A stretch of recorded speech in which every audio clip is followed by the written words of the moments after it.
मरकजी वजीर दाखिला अमित शाह का कहना है कि कांग्रेस, AIMIM और भारत राष्ट्रीय समिति शरीयत और कुरान की बुनियाद पर तेलंगाना को चलाना चाहते हैं। लोकसभा इंतखाबात के खुसूस में मरकजी वजीर दाखिला अमित शाह ने भोंगीर में इंतखाबी जलसे से खिताब करते हुए कहा कि लोकसभा इंतखाबात जिहाद के लिए वोट और तरक्की के लिए वोट के दरमियान की लड़ाई है।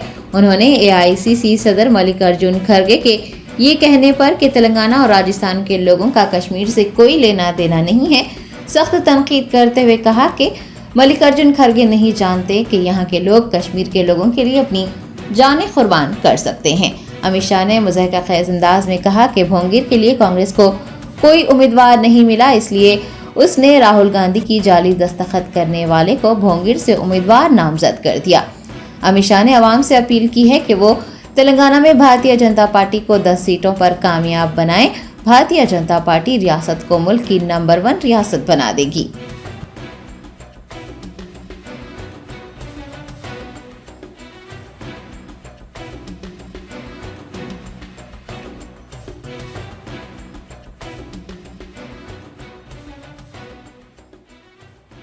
BRS ये तीनों एपीसमेंट का ट्रायंगल है। ఈ మిత్రులారా, కాంగ్రెస్, MIM అదే విధంగా BRS ఈ బుజ్జగింపు రాజకీయాల త్రికోణం లాంటిది, ట్రయాంగిల్ లాంటిది। ये लोग रामनवमी का जुलूस नहीं निकलने देते हैं। వీరు రామనవమిలో ఊరేగింపు తీయడం పైన ఆంక్షలు విధిస్తారు, అనుమతులనివ్వరు। ये लोग हैदराबाद विमोचन दिन नहीं मनाने देते हैं। వీరు హైదరాబాద్ విమోచన దినము, హైదరాబాద్ యొక్క విమోచన దినాన్ని జరపనివ్వరు, దానికి అనుమతినివ్వరు। ये लोग CAA का विरोध करते हैं। వీరు CAA ని, సిటిజన్షిప్ అమెండ్మెంట్ యాక్ట్ ని వ్యతిరేకిస్తున్నారు। ये लोग यहाँ पर सरिया के आधार पर, कुरान के आधार पर तेलंगाना चलाना चाहते हैं। వీరు షరియత్ ఆధారంగా, ఖురాన్ ఆధారంగా తెలంగాణను నడిపించాలని భావిస్తున్నారు। ये लोग ट्रिपल तलाक को मोदी जी ने निकाला, उसको वापिस लाना चाहते हैं। వీరు మోదీ గారు తీసేసినటువంటి ట్రిపుల్ తలాక్ ను మళ్లీ తీసుకుని రావాలని ప్రయత్నిస్తున్నారు। और ये लोग राम मंदिर की प्राण प्रतिष्ठा का बहिष्कार करते हैं। వాళ్ళు రామ మందిరం యొక్క ప్రాణ ప్రతిష్టను బహిష్కరించారు, ఆ కార్యక్రమంలో పాల్గొనలేదు। भाइयों बहनों, मोदी जी ने टेक्सटाइल के लिए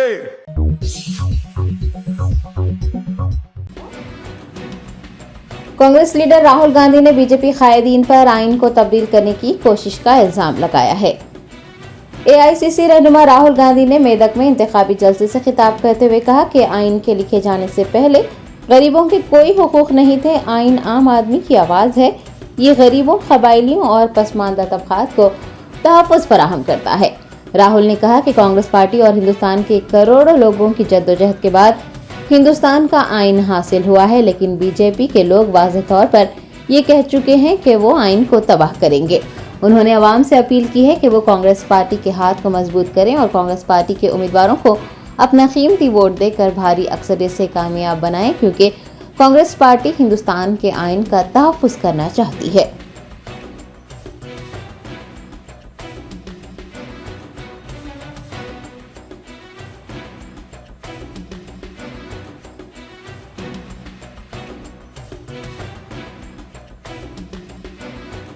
हिंदुस्तान में गरीब लोग, कमजोर लोग, दलित, आदिवासी, पिछड़े लोग, किसान, मजदूरों की रक्षा हमारा संविधान, हमारा कॉन्स्टिट्यूशन करता है। మిత్రులారా, దేశంలో ఉన్నటువంటి వెనుకబడిన వర్గాలు కానివ్వండి, దళితులు కానివ్వండి, ఆదివాసీలు కానివ్వండి, వెనుకబడ్డటువంటి వాళ్ళు కానివ్వండి, పేదలు కానివ్వండి, వీళ్ళందరి యొక్క బాధ్యత, వీళ్ళందరినీ సురక్షితంగా ఉంచేటటువంటి కర్తవ్యాన్ని మన గౌరవ రాజ్యాంగం నిర్వర్తిస్తూ ఉంటుంది। संविधान से पहले हिंदुस्तान में गरीब लोगों के, कमजोर लोगों के कोई भी अधिकार नहीं थे। రాజ్యాంగం ఆవిర్భవించక ముందు, రాజ్యాంగం రాసుకోవడానికి ముందు ఈ దేశంలో పేదలకు గాని, దళితులకు గాని, అట్టడుగు వర్గాలకు గాని ఎలాంటి హక్కులు ఉండేవి కావు. अगर हिंदुस्तान के गरीब लोगों को शक्ति मिली है तो संविधान से उनको शक्ति मिली है। ఈ దేశంలో పేదలకు శక్తి దొరికింది అంటే అది కేవలం రాజ్యాంగం వల్ల మాత్రమే దొరికింది.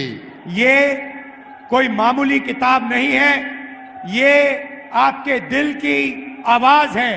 ఇది సామాన్యమైన పుస్తకం కాదు, ఇది సామాన్యుల యొక్క గొంతుక. इसके लिए कांग्रेस पार्टी और हिंदुस्तान के करोड़ों लोगों ने लड़कर अपना खून देकर इसको बनाया है। ఈ పుస్తకం సామాన్యమైనటువంటిది కాదు. ఈ పుస్తకాన్ని మన కోసం మనం ఆవిష్కరించుకోవటానికి ఈ దేశంలో వేలాది మంది, లక్షలాది మంది తమ ప్రాణాలను తృణప్రాయంగా త్యజించి రక్తాన్ని ధారపోసి ఈ పుస్తకాన్ని రూపొందించుకున్నారు. गांधी जी, अंबेडकर जी, नेहरू जी, इन लोगों ने सालों लड़ाई कर कर, खून पसीना देकर हिंदुस्तान की जनता के साथ ये किताब बनाई। మహాత్మా గాంధీ గారు, అంబేద్కర్ గారు, జవహర్ లాల్ నెహ్రూ గారు వీరంతా కూడా సంవత్సరాల పాటు శ్రమపడి చెమటోడ్చి ఈ పుస్తకాన్ని ఆవిష్కరించేందుకు, రూపొందించేందుకు తమ సహకారాన్ని అందించి ఈ దేశానికి పుస్తకాన్ని అందించగలిగారు. और इस चुनाव में बीजेपी के लोगों ने साफ कह दिया है, उनके नेताओं ने, बड़े बड़े नेताओं ने कह दिया है कि वो इस संविधान को बदल देंगे, खत्म कर देंगे, फेंक देंगे। స్నేహితులారా, ఇప్పుడు జరిగేటటువంటి సార్వత్రిక ఎన్నికల్లో భారతీయ జనతా పార్టీకి చెందినటువంటి పెద్ద పెద్ద నేతలు, గొప్ప గొప్ప నేతలు పెద్ద పెద్ద వేదికల మీద ఈ రాజ్యాంగాన్ని సమూలంగా మార్చేస్తామని, ఈ రాజ్యాంగాన్ని తీసేస్తామని బహిరంగంగానే చెబుతూ ఉన్నారు. ये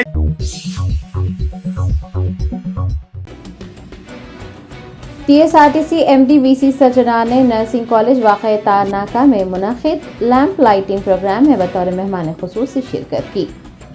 हैदराबाद शहर के तारनाका इलाके में वाक़ टीएसआरटीसी नर्सिंग कॉलेज की जानिब से 2023-24 बैच के बीएससी नर्सिंग तलबा का लैंप लाइटिंग प्रोग्राम मुनक़िद हुआ। वीसी सजनार एमडी टीएसआरटीसी ने इस मौके पर बतौर मेहमान खुसूसी शिरकत की और तलबा से खिताब किया। बादशाह सालाना स्पोर्ट्स मीट के हिस्से के तौर पर मुनक़िद खेलों के मुकाबलों में कामयाबी हासिल करने वाली 50 तालिबात को असनादात से नवाजा गया।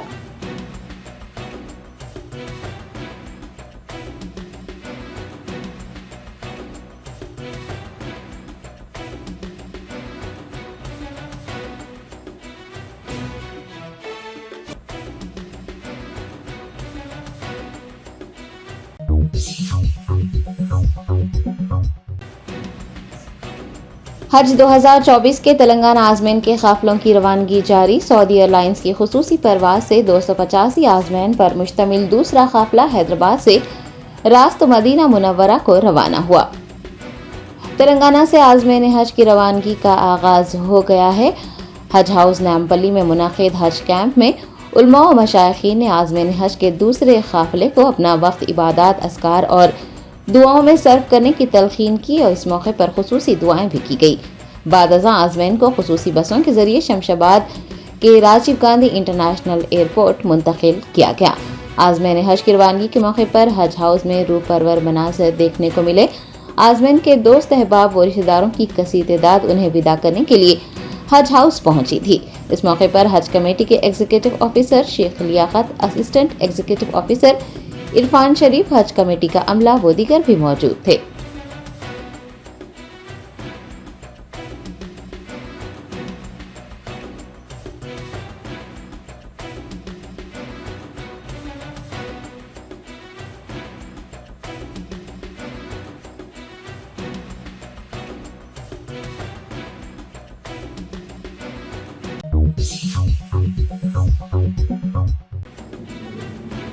तफसीर इकबाल आईपीएस स्पेशल सेक्रेटरी अखिलियती बहबूद ने सऊदी एयरलाइंस के अफसरान, कस्टम सर्विसेज के नुमाइंदों और हज कमेटी के ओहदेदारों के हमरा आज़मैन हज के तैयारे को शमशाबाद एयरपोर्ट से रवाना किया।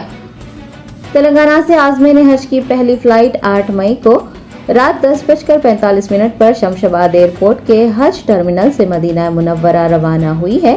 महकमा अक़लियती बहबूद के स्पेशल सेक्रेटरी तफसीर इकबाल ने Al Anad Adil MGR operations India और Bangladesh airlines, Mohammed Wahid Ali executive representative custom services station management Hyderabad, Mohammed Mushtaq senior नुमाइंदा custom services station management Saudi Arab airlines, Liaquat Hussain executive officer Haj committee, Irfan Sharif AEO Haj committee व दीगर के हमरा पहली परवाज को झंडी दिखाकर रवाना किया।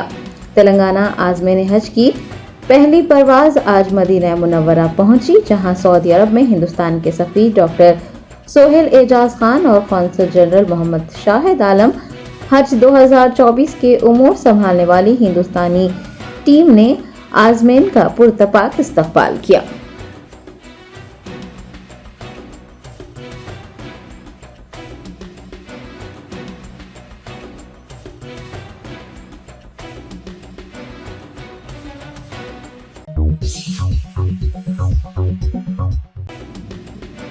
AIMIM कारवान MLA कौसम मोहिउद्दीन ने मुख्तलिफ महलजात में घर घर इंतखाबी मुहिम चलाकर 13 मई को मुनक़िद लोकसभा इंतखाबात में पतंग के निशान को वोट देने की अपील की।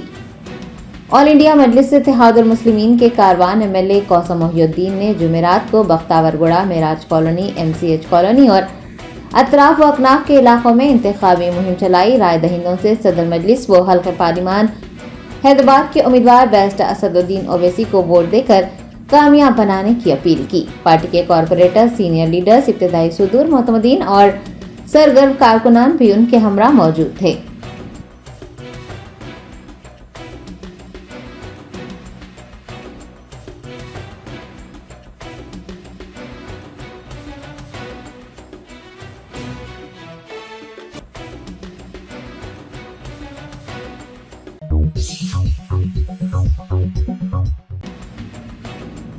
महिला कांग्रेस की सदर अलका लांबा ने वजीर आजम नरेंद्र मोदी के कांग्रेस पार्टी को काला धन दिए जाने के तबसरे पर कहा है कि नरेंद्र मोदी को शिकस्त अपने सामने नजर आ रही है।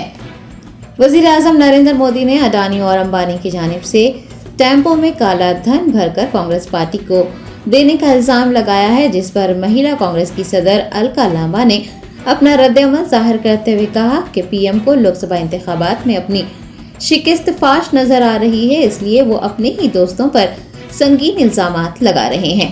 उन्होंने कहा कि हमें देखना है कि अब ईडी और इनकम टैक्स क्या करते हैं, वजीर आजम से तफ्तीश की जाती है या नहीं।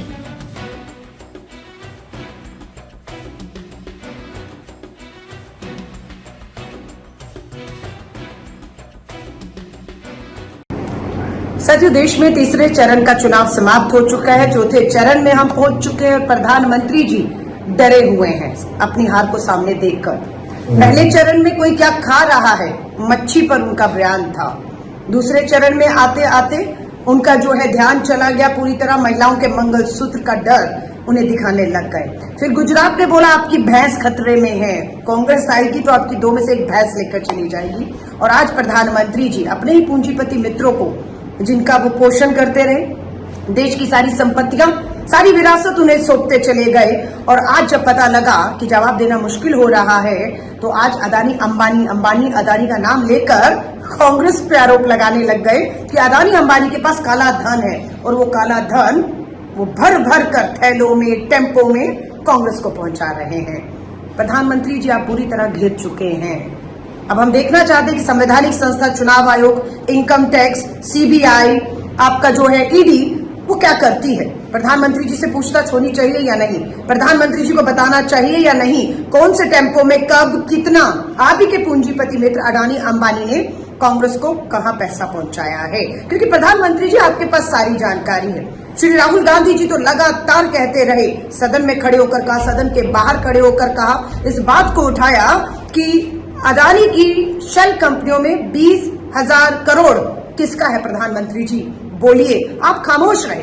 लेकिन आज चौथा चरण का चुनाव जब आ गया तो आप मजबूर हो गए, आपको समझ ही नहीं आया बोलना क्या, और आप वो बोल गए जो कहीं ना कहीं बिल्कुल राहुल गांधी जी ने ठीक आपसे पूछा है कि मोदी जी बताइए, आपका निजी अनुभव बताता है कि आपके पूंजीपति मित्र अडानी अंबानी इलेक्ट्रोल बॉन्ड के माध्यम से कहें या नोटबंदी में किस तरीके से उनका काला धन आपने सफेद कर दिया रातों रात। जनता बेचारी सोचती रह गई कि काला धन आएगा, 15 लाख उनके बैंक खातों में आएगा, वो तो आया नहीं।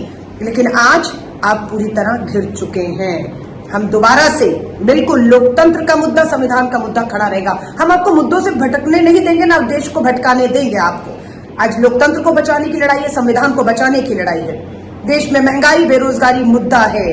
इन सबके साथ साथ बिल्कुल हम आपके पूंजीपति मित्रों की जो लूट खसूट है उसको हम बिल्कुल बेनकाब करेंगे। और अब समय दोबारा आ चुका है कि आप गुमराह मत करिए, मुद्दे पर आइए, जवाब दो, हिसाब दो प्रधानमंत्री जी।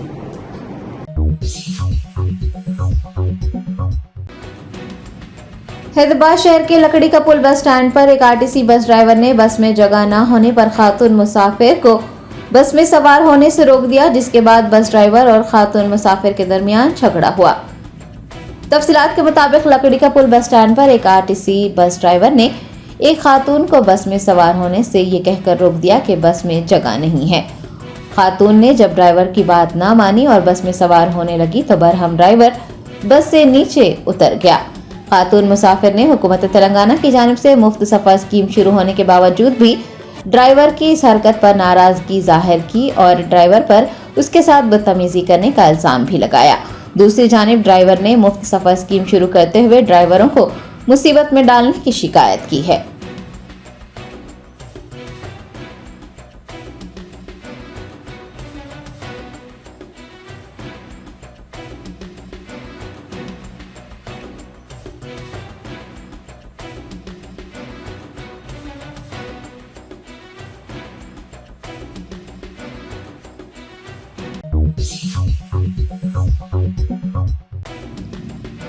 मीरचौक ट्रैफिक पुलिस ने सालार जंग म्यूजियम के करीब गाड़ियों की तलाशी मुहिम चलाई और शहरियों के लाइसेंस व दीगर दस्तावेजात की जांच भी की।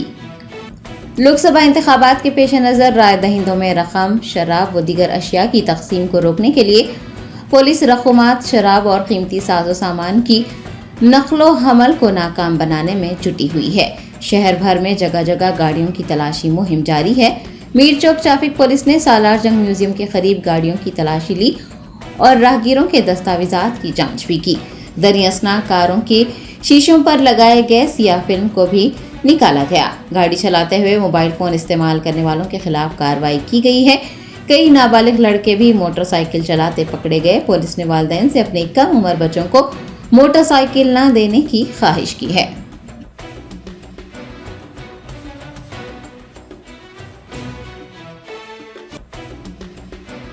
मेरा नाम अमरनाथ है, PS मीरचौक से काम करता हूँ।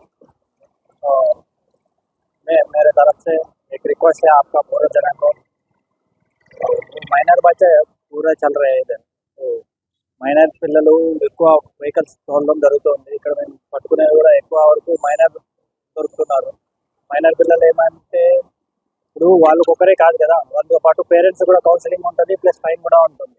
దయచేసి పేరెంట్స్ కూడా ఏం చేయాలంటే పిల్లలు వెహికల్ తీసుకోకుండా మీరు ఇంట్లో కూడా చెప్పాలి, ఏమని నా పిల్లలు బాబు నువ్వు వెహికల్ తీసుకోపోవద్దు, నీకు ఇంకా ఏజ్ రాలేదు అని చెప్పాలి.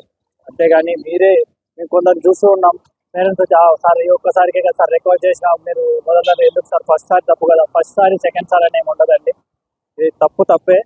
మీరు ఒకసారి పిల్లలు వాళ్ళు బండి వెహికల్ తీసుకొని బయటకు వచ్చారనుకోండి, వాళ్ళు పక్కన వేరే వాళ్ళు ఫాస్ట్ వెళ్ళారనుకోండి, వీళ్ళు చూసి జోష్ వచ్చేసి ఆ హుషారులో తీసుకొని వెళ్ళడం జరుగుతుంది. అందువల్ల దయచేసి పేరెంట్స్ అందరికీ ఒక రిక్వెస్ట్, మీ పిల్లలకి ఎట్టి పరిస్థితుల్లో వెహికల్ ఇచ్చి రోడ్డు మీదకి పంపొద్దండి. బ్లాక్ ఫిల్మ్స్ కొందరు ఏం చేస్తున్నారంటే 20% షోరూమ్ వాళ్ళకి 20% వేసుకోవచ్చు, 30% వేసుకోవచ్చు అని చెప్పి కూడా వీళ్ళకి బ్లాక్ ఫిల్మ్స్ వేసిస్తున్నారండి. షోరూమ్ వెహికల్ ఏ విధంగా అయితే వస్తుందో గ్లాస్లోనే ఫిల్మ్ ఉంటుంది, అది అయితే షోరూంలో నుంచే వస్తుంది. ఆ షోరూంలో నుంచి ఏ విధమైతే వెహికల్ వస్తుందో అదే విధంగా ఉండాలి. 10%, 20%, 30% అని ఏం లేదు. ఏ విధమైన బ్లాక్ ఫిల్మ్ వేసుకున్నా దానికి కూడా పర్మిషన్ లేదండి.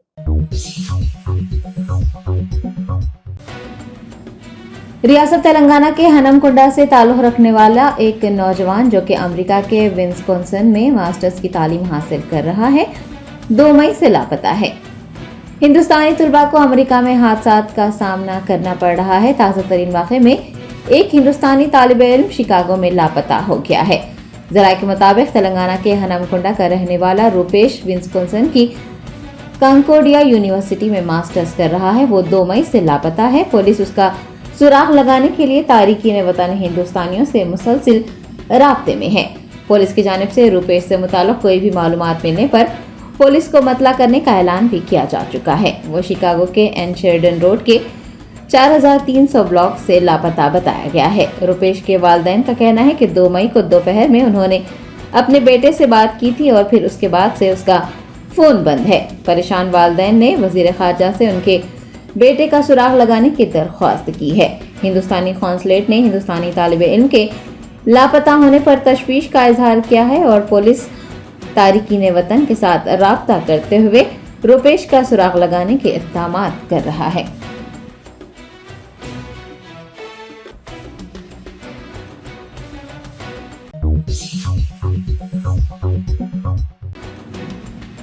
हिंदुस्तान की मुख्तलिफ रियासतों से आज़मीन हज की रवानगी शुरू हो गई है। हज कमेटी ऑफ इंडिया के ज़ेर एहतमाम हुजाज का पहला काफिला हैदराबाद से बराह रास्त मदीना मुनव्वरा पहुंचा। फरीज़ा हज की अदायगी के लिए हिंदुस्तान से आज़मीन के काफिलों की रवानगी शुरू हो गई है। रियासत तेलंगाना से आज़मीन हज का पहला काफिला हैदराबाद से मदीना मुनव्वरा पहुंचा। मदीना एयरपोर्ट पर सफीर Hind doctor Sohail Ejaz Khan, consul general Mohammed Shahid Alam ने हुजाज इकराम का शानदार इस्तकबाल किया। डिप्टी सेक्रेटरी फहद अहमद खान और कौंसल हज मोहम्मद अब्दुल जलील अपनी टीम के हमरा एयरपोर्ट पर मौजूद रहे। हुकूमत सऊदी अरब की जानिब से एयरपोर्ट पर बेहतरीन इंतजाम किए गए हैं। हुजाज के इस्तकबाल के लिए नायब वजीर हज डॉक्टर अब्दुल फताह मुशाद और वजीर नख्ल सालेह बिन नासिर अल जासिर भी एयरपोर्ट पर मौजूद थे। मदीना मुनव्वरा में 8 दिन क़याम के बाद आज़मीन मक्का मुकर्रमा के लिए रवाना हो जाएंगे। दूसरी जानिब मक्का मुकर्रमा और मदीना मुनव्वरा में हज की तैयारियां उरूज पर हैं। आज़मीन की खिदमत के लिए तिब्बी टीमें, कोऑर्डिनेटर्स और हज अफसरान मक्का मुकर्रमा और मदीना मुनव्वरा पहुंच गए हैं। आपको बता दें कि हिंदुस्तान से इस साल 1,75,025 आज़मीन हज की सादत हासिल करेंगे, जिनमें से हज कमेटी के ज़ेर एहतमाम 1,40,020 और हज ग्रुप ऑर्गेनाइजर के ज़ेर एहतमाम 31,005 आज़मीन फरीज़ा हज अदा करेंगे।